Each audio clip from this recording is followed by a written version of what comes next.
Hey Jill, welcome back. Hi, John. How you doing this day? I'm good. How are you? I'm doing well. Did you have a good week last week? I did. Very busy, very productive. You? Oh, that's good. Oh no, it was great. It was great. Um, so reflecting back on last week's time when we got together, we delved into your what result you're looking to help your client achieve, which is step hmm one of the 9 step process. And what was refresh my memory? What was the hottest result that you came up with on helping distressed home buyers? Well, the first thing that came to my mind was their net proceeds, like what they wanted to get out of the home, Right, money. money. Um, Sorry, I'm pulling up those notes. I'm so sorry. No, that's all right. And for those, and while we're waiting for Jill, those who don't know, my name is John McCabe. I help clients get add 2 to 3 high ticket clients or high value clients per week into their business without having to burn their money on Facebook ads or struggling to come up with content to attract their ideal audience. I primarily work with coaches, consultants, authors, and experts. And Jill is an expert in her field. Her field just happens to be she's a realtor in Texas. So we're going through the process of helping Jill develop her messaging and come up with a solution that targets the ideal audience that she wants to work with and helping attract more of those individuals so that Jill is getting the 2 to 3 uh, homeowners every single week that are contacting her that want her help. Okay, so that's the whole idea of this process is working with individuals, whether they be coaches, consultants, authors, or experts like Jill in their field of expertise, and then helping them put together a very strategic plan in attracting individuals. So, um, did you find it, Jill?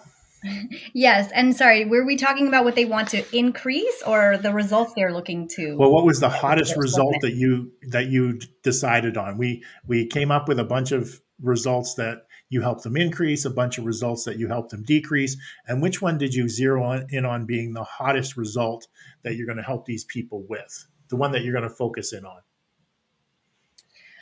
I still feel like the hottest result that they're looking for is the money that they need to make out of the home. But Right. there were a handful of intangible results.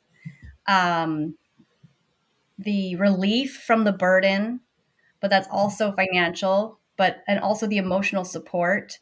So it was hard for me to focus in on one, to be honest, and Okay. that's part of why I'm happy to be working with you because it's hard for me to focus in and categorize some of this stuff. Right. By next week, we'll need to get clarity around that because next week we're actually going to create your magnetic message. That sort of one liner as to in 15 seconds you say this one line and people instantly know who you help, how you help them, and what is that one result you're going to help them get in what time frame.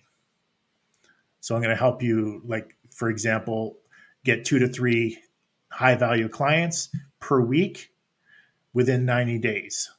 So that would be my magnetic message with or without burning your money on Facebook ads or struggling to come up with content for social media.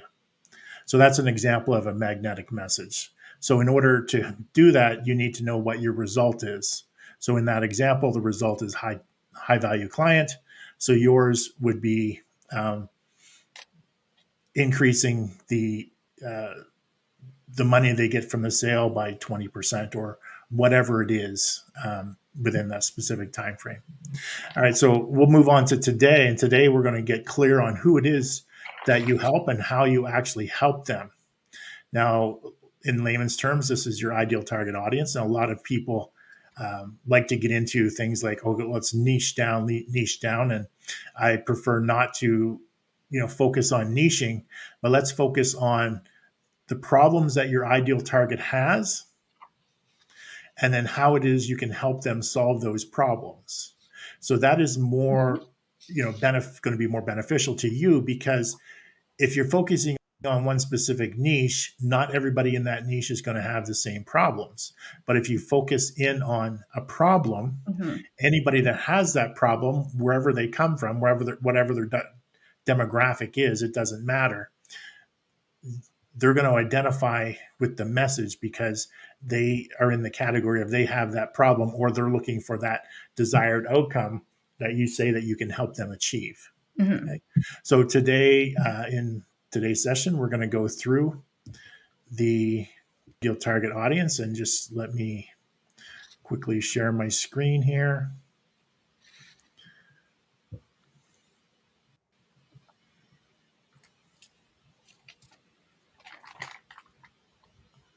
And get rid of that to make it a little bit bigger.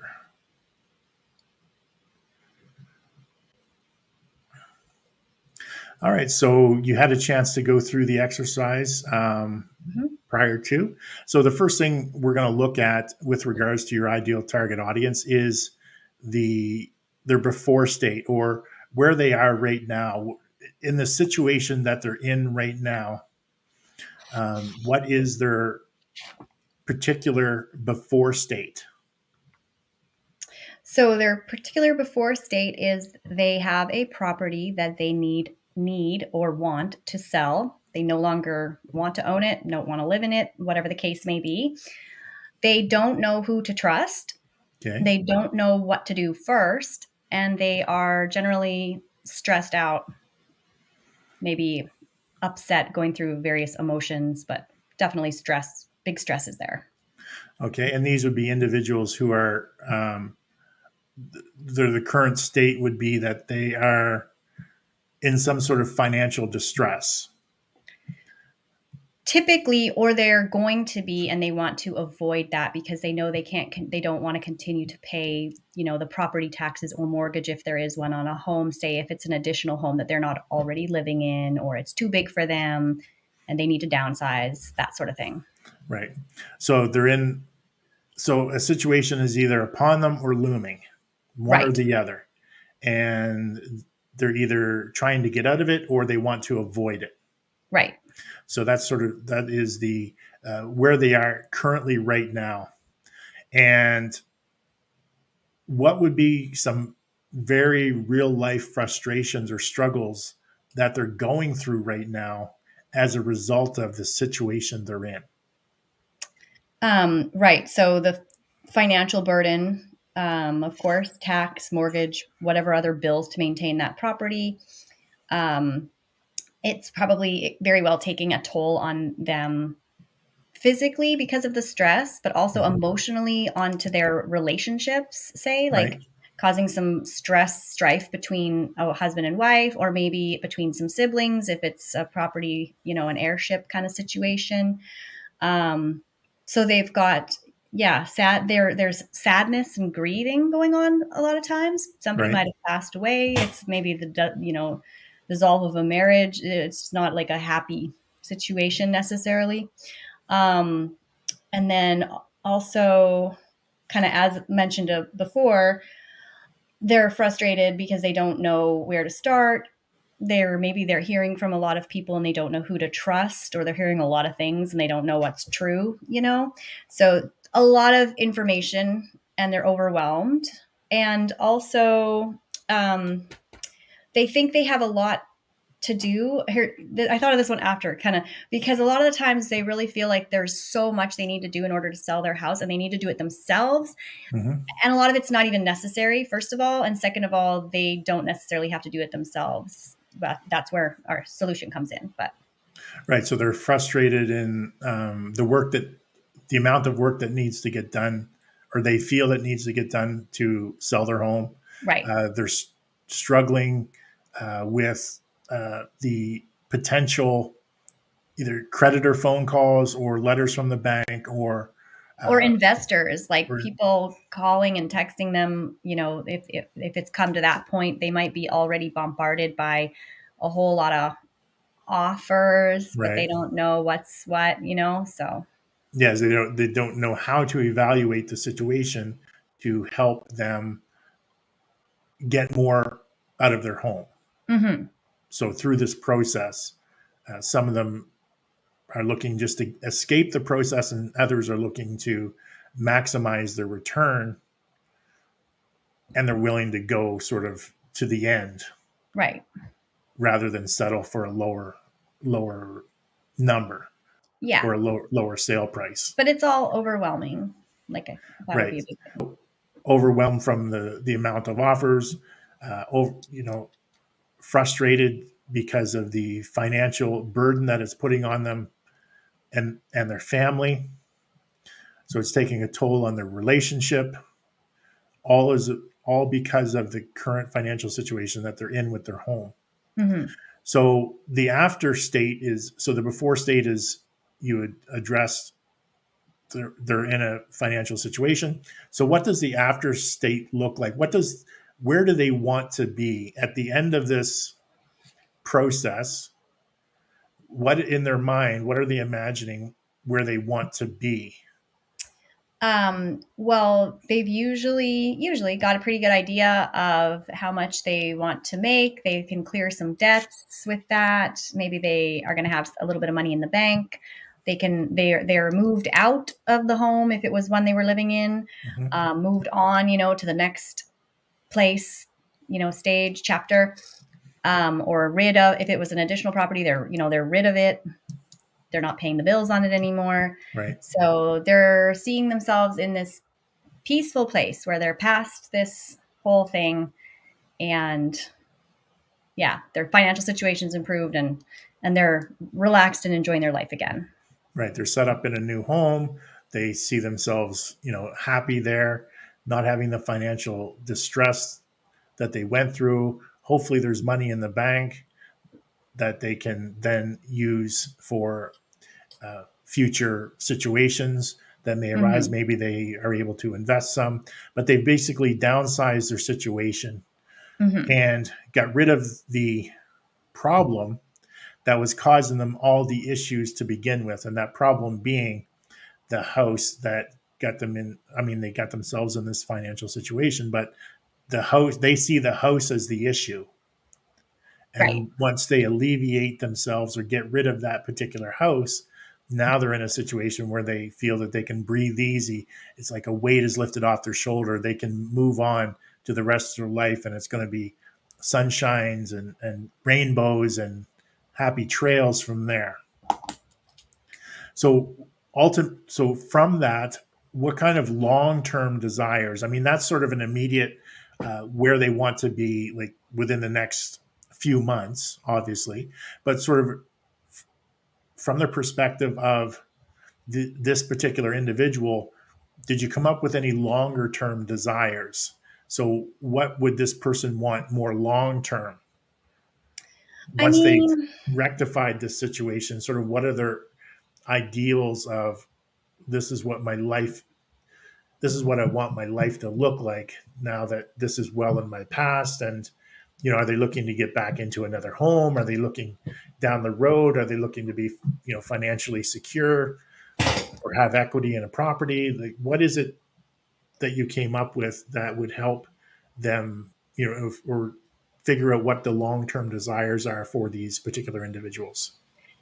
Yeah, well, I mean, a lot of what you just said, I mean, obviously it's going to be different for different people, whatever their long-term goals are, depending on if they're single or they have children or what their future looks like. But basically I just noted a new home or, new home situation. Sometimes people want to get out of a home and into an apartment, for example. So they're in their new home, they've downsized or whatever that looks like for them. They've relocated. They're living within their means, saving for the future rather than pouring money away that they didn't have.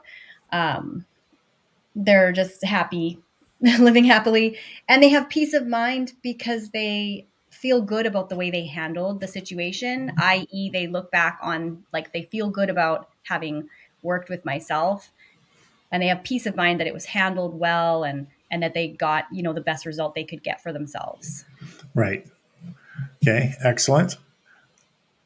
Now, moving on to the next page of the specific client profile. The first thing we look at is uh, what specifically would be your area of focus. Obviously, real estate, selling homes. Did you come up with anything else in that specific area of focus? To be honest, I wasn't quite sure what you were talking about there. If it was Okay. my area of focus or this client's area, this avatar name's area of focus. So I put a question mark there for us to Yeah. So this discuss one here. specifically is for your area of focus because sometimes an area of focus can sort of overlap different sections, right? So selling homes. So there's also rehabbing, rehabbing properties, short-term loans, selling these properties. Those would all be areas of focus that you would be involved in to help these individuals. Yes, the Right. ultimate is you're selling the home, but there's things that you do is you're rehabbing. You have a team come in that rehabs the property if needed. Potentially, you do short-term loans and you finance that rehabilitation of the property. So that is a short-term loan to fix up the property. And obviously, only the homes that qualify with based on their equity would, qualify for that type of thing. So that, sorry, I didn't make that clear, but That's that would be okay. sort of the area of focus. So it's more than just selling your home, but there's other areas that you could focus in on. And from a messaging point of view, that's strictly from a messaging point of view that you Right. could Okay. talk Well, about. decluttering and staging, that's part of the Oh, process. yes, That's definitely. that yeah, that's and I mean honestly as we go through this these answers now, and considering the idea is to be more laser focused on a particular client, I feel like the messaging, it might be in my best interest to really focus the messaging around the probate situation, Right. probate heirship, because those are definitely, I mean, those are definitely tricky to navigate. And they're probably one of my personal favorite situations to handle. I don't know why. It's just, it's often an older, it's often an older person.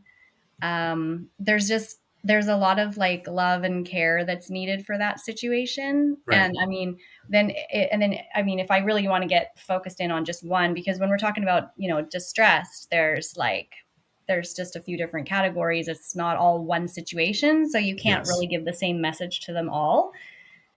So I'm learning. I'm trying to, So so the individuals going through probate, those would be, obviously someone passed on and the property was left to their children or somebody in their family, and now they have to deal with that property during a time when they're already, that they could have a lot of memories about being in that property that come flooding back and mhm. just dealing with the situation. Maybe it was their parents' home and their parents have now passed on. So that's a very emotional time. So that would be a very, from your point of view, that's a very nurturing situation you have to go into, is really empathizing with these individuals and nurturing them and helping them through this process, not just from all the things that you do, but really from an emotional standpoint. Mhm. Exactly. All right. So so what did you come up with specifically for pain points for individuals that are going through this? Um well, loss, if it's because they inherited the property, the loss of a loved one, someone has passed away. Right.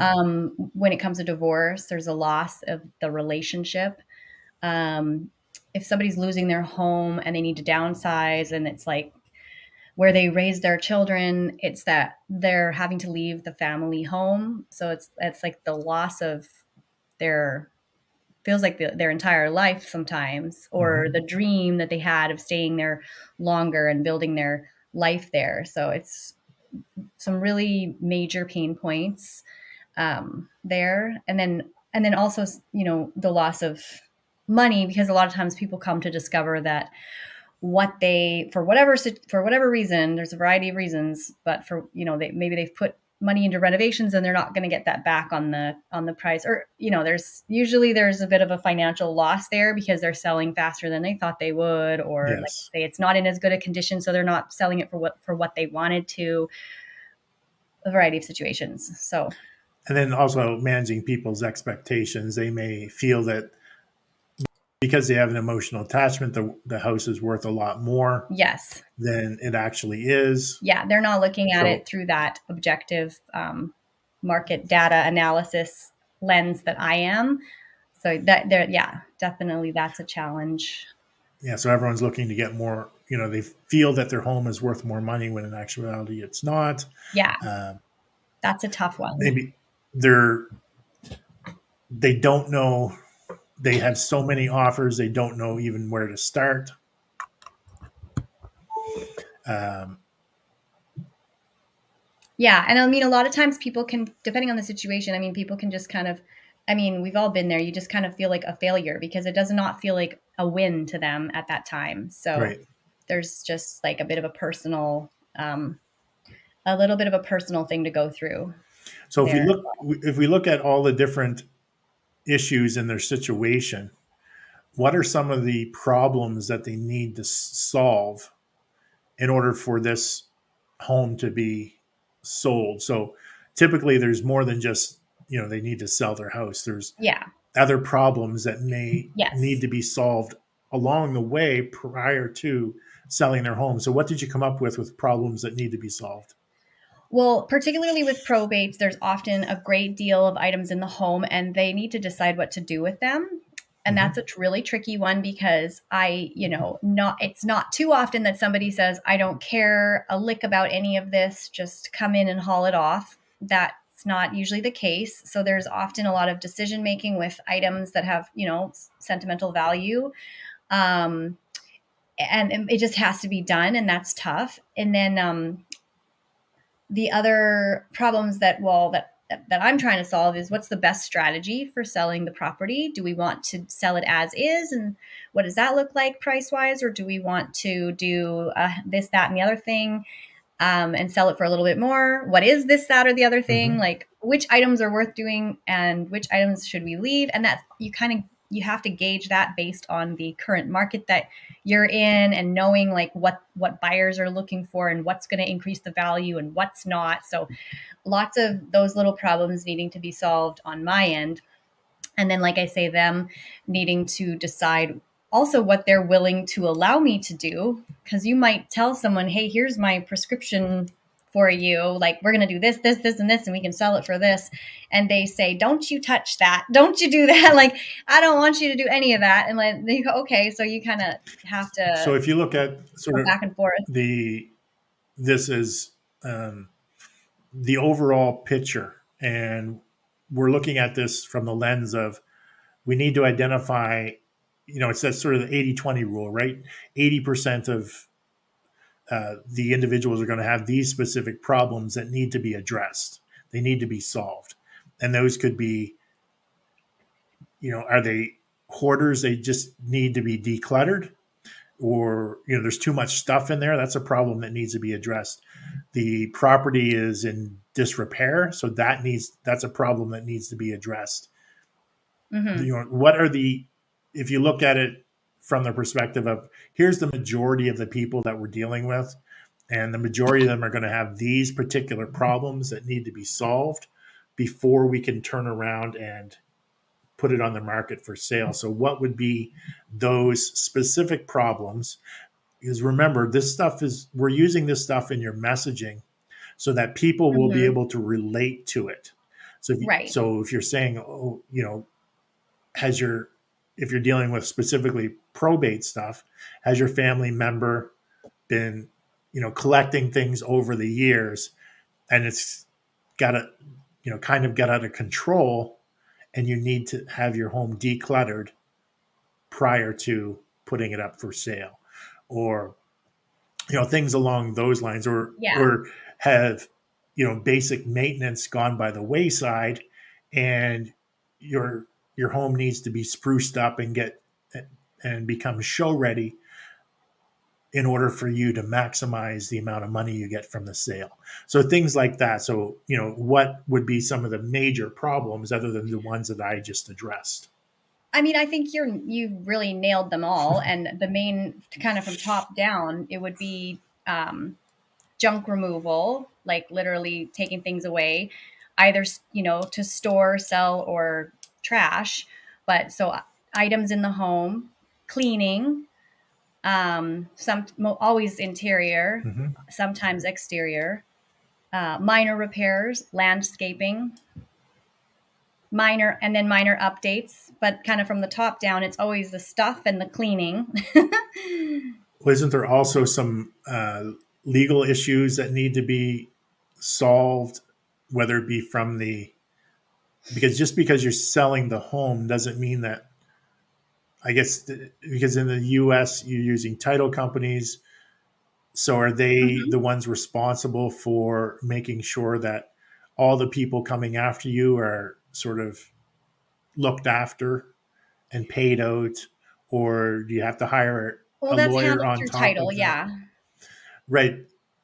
So that would be only the individuals who have put a claim against the title, but there still could be a lot of other people Yeah. coming after Oh, them. so well, I mean, that's yeah. We that gets addressed. I mean, before we would even put the house under contract, we're gonna find out more conclusively like what's owing. Right. When you open title, you're gonna find out all the But prior to that stage, we have to attract them. right. So are there some specific problems around that people, like 80% of the people, would have that need to be solved, that they say, oh yeah, I have that problem, it needs to be solved, I need to call Jill because she said that she can solve that.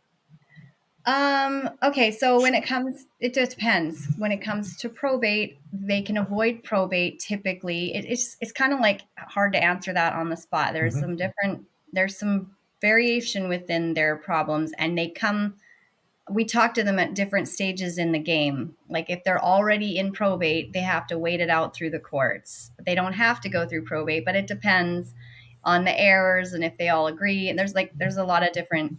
Sorry, I wasn't really prepared for that. No, that's okay. It's okay. Well, I that's the whole mean, reason we're having this back and yeah, forth, right? So I if can sort of somebody's dig a little going, deeper. yeah, if somebody's going to foreclosure, then their problem would be the foreclosure, the auction date, and Right. like, hey, your house is going to the auction. We can stop that for you, buy you some time to get your house on the market and actually sell it for what it's worth. Right. There's that message. Super. That one's crystal clear. The probate one, not as crystal clear in my mind because it really depends on that person's individual situation. Mm-hmm. And if they've already started the legal process, and obviously we're not lawyers, so I can't really like For sure. give legal advice in a message.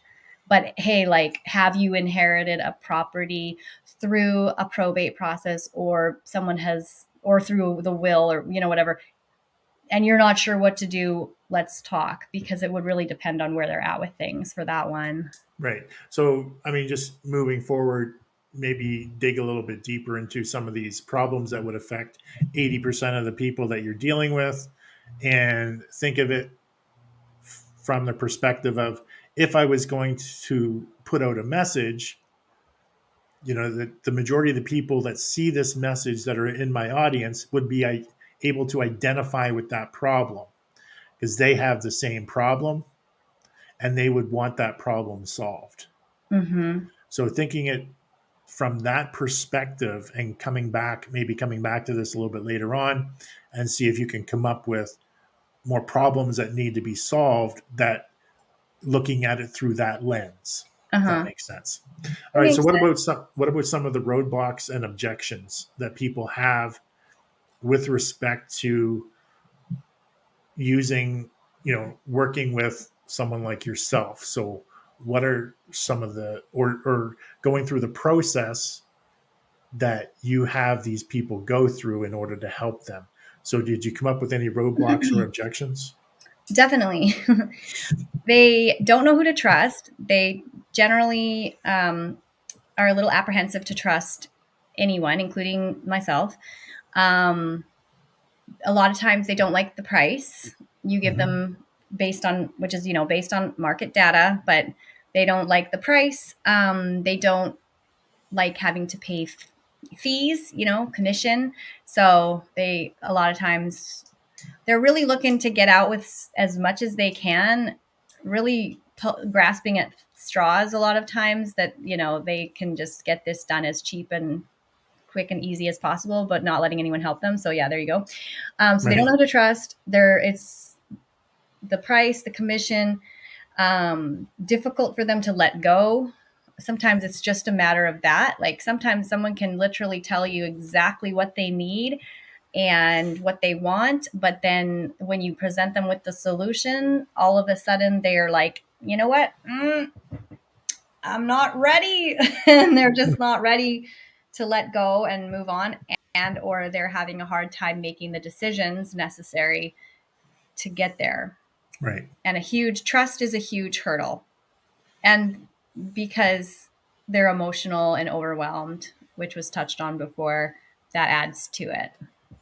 Okay. All right, so I know we're pressed for time. There is another little section here, but what we'll do is we'll save that for next week, and then we'll also talk about the transformation bridge. Now, I'm not sure if I sent you the transformation bridge, but the purpose of this whole exercise of really understanding your ideal target market is getting clear on all of the things that we're going through today, Mm-hmm. as well as the things we'll go through next Monday, which include things like, let me pull it back up, sort of the immediate results they want now, the questions they need to have answered, long-term desires, some dreams, things like that.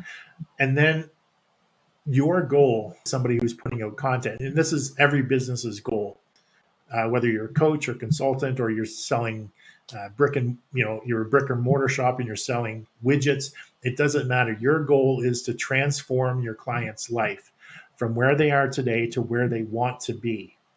And your solution is the bridge that's going to help them transform. So, getting from one place to the other, your solution needs to be the bridge, and you need to logically be able to walk them through the steps that's going to take them from where they are to where they want to be. And I call that the transformation bridge. So, the importance of going through the exercise of getting clarity on your ideal target market is knowing where they are today, all the pains, the struggles, the frustrations, the problems that they need to solve, the roadblocks as to why they're not working with individuals, the before state, and then what is their after state, what's their long-term desires, what are the immediate results they want, the questions they need to have answers, and the bottom line wants of the client.